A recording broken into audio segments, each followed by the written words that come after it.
If you strip away the police, the courts, the schools, and the rules of polite society, what is left of human nature? Are we fundamentally good people corrupted by a bad society? Or are we fundamentally savage animals restrained by the threat of punishment? In 1954, William Golding answered this question with Lord of the Flies. It is a novel about a group of well-educated, polite British schoolboys who survive a plane crash on a deserted tropical island. There are no adults. At first, it seems like the ultimate childhood fantasy.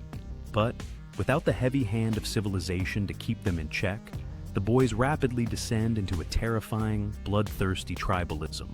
Golding's message is brutal. Civilization is not a permanent state of human evolution.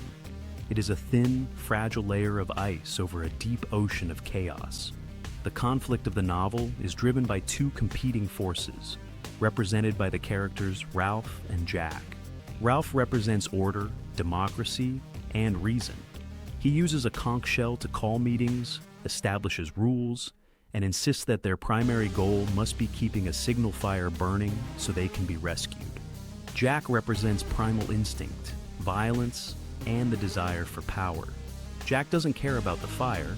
He cares about hunting pigs, painting his face, and dancing in the jungle.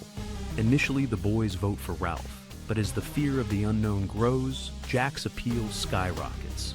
Golding shows us that in times of fear, logic and rules cannot compete with the intoxicating thrill of violence and the promise of a strong, authoritarian leader who offers protection. The psychological turning point of the book surrounds the beast. The younger boys become terrified of a monster they believe is hiding on the island. Jack uses the fear of the beast to control the boys, leaving the severed head of a pig on a stick as a sacrifice to it. But it is the quiet, introverted character, Simon, who realizes the horrifying truth. In a hallucinatory conversation with the pig's head, the Lord of the Flies, Simon understands that there is no physical monster in the jungle. The beast is inside them. It is the human capacity for evil.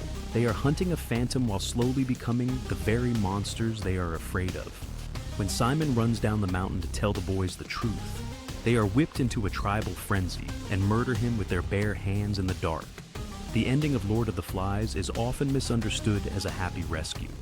Ralph is being hunted by Jack's tribe, who have set the entire island on fire to smoke him out. Just as Ralph collapses on the beach, about to be killed, a British naval officer arrives. The officer is shocked to see British boys acting like painted savages, and the boys begin to weep. But Golding does not let the reader off the hook.